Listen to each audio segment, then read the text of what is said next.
Hello, welcome to my channel. Today let's solve this problem. This problem is suggested by a YouTube audience. I will use 4 methods to solve this integral. And here is the part 1 of this video.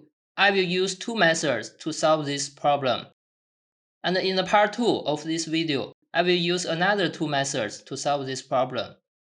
And if you have any suggested problems, you are welcome to send them to my email. So let's get started. Let's simplify this integral first.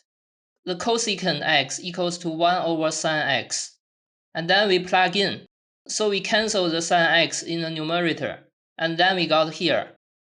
So I will use the following 4 methods to solve this problem.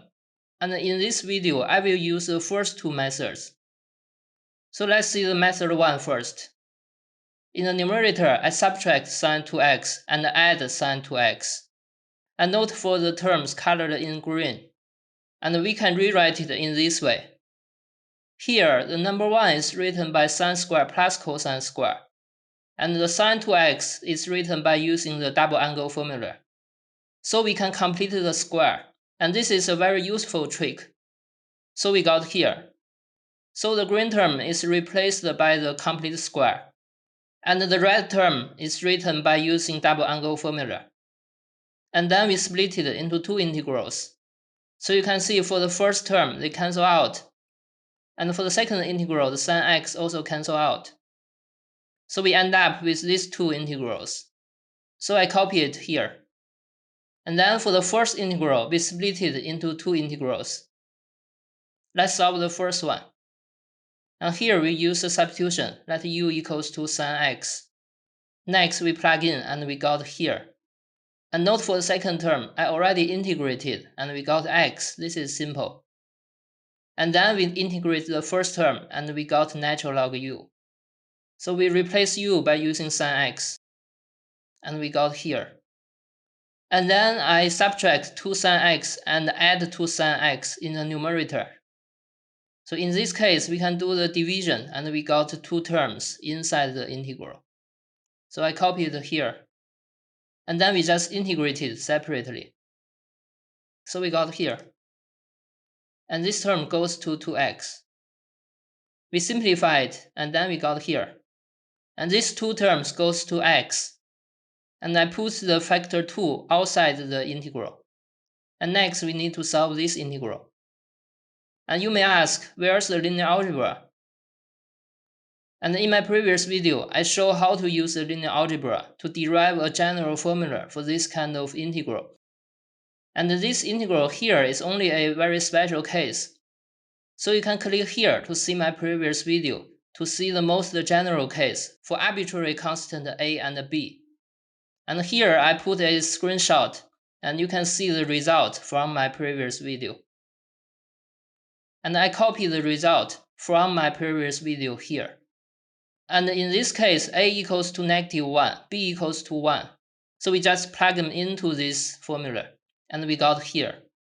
And the 2 cancel out, and also the x cancel out, so we got here. Finally, use the property of log function. We write the answer in this way. So we are done for method 1. Let's see the method 2. And for the green term, we use the double angle formula for the sine 2x. For the blue term, we use the double angle formula for the cosine 2x to replace the sine square. So we got here. Then we factor out 1 over 2. And we simplify it and flip the 2 into the numerator. And here is the key step. I take the square root 2 out of the parentheses. And inside the parentheses, we got 1 over square root 2. And for the first 1 over square root 2, I replace it with cosine pi over 4. And for the second 1 over square root 2, I replace it with sine pi over 4. And you will see very soon why I call this method merging angles.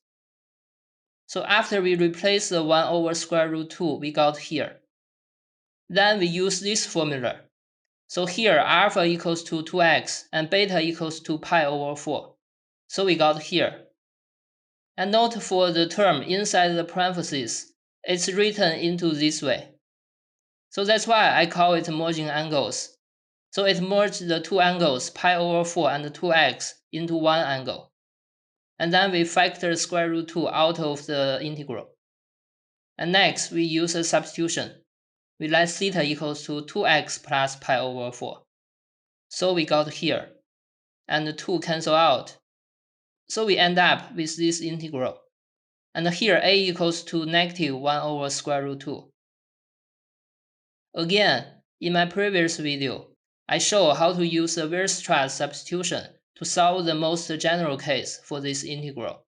So you can click here to see my previous video. In that video, I have discussed 4 subcases in total. I put the screenshot here so you can see the 4 cases and their results. So I copy the result from the last slide. And also I copy the result from my previous video. And here the absolute value a is less than 1, so it belongs to the case 4 in my previous video. Then we just plug a into this formula and we got here. So the square root 2 cancel out. And for the numerator and denominator, I multiply square root 2 on both sides, so it can be simplified to here. Next, we just plug in theta by the substitution. So we got here. But if you compare this result with method 1, it looks very different. And in the next few slides, I will show they are same. So I copy the results here. And let's deal with this orange colored term first. By using the summation formula for the tangent function we got here. And next, we need to solve what's the tangent pi over 8. And we use this formula. And we let beta equals to pi over 4, so we got here. And we know for sine pi over 4 and cosine pi over 4, their value is equal to 1 over square root 2. And then we plug in and we got this result for tangent pi over 8. So we plug in the result for tangent pi over 8 and we got here. Then we plug in and to replace the orange term. So we got here. And note for the term colored in red, I will multiply this red term on both numerator and denominator. So we got here. It looks very complicated, but you will see very soon we will simplify it into a very simple form. So I copy the result here. So after we do the expansion, many terms they are cancelled out, and we end up with this very simple form. Also, I double-checked this result by using the Wolfram software, and here is the output from that software. So you can see for the numerator and the denominator, they agree with the result from the Wolfram software. Then the number 2 cancel out. So we got here. And note that by using the property of log function, we can rewrite it into this way. So the product can be written into the summation. And I copy the results here from last slide. And note for the 2 terms colored in red, because c is arbitrary constant, so we can put them together and redefine it as c prime. Then we just use definition to replace the tangent by sine over cosine. And then we multiply cosine x on both numerator and denominator. So we got the final answer here. You can see this answer is exactly same as method 1. So we have done method 1 and method 2. In the next video, I will present the method 3 and method 4. Thank you for watching. Please subscribe my channel if you like it.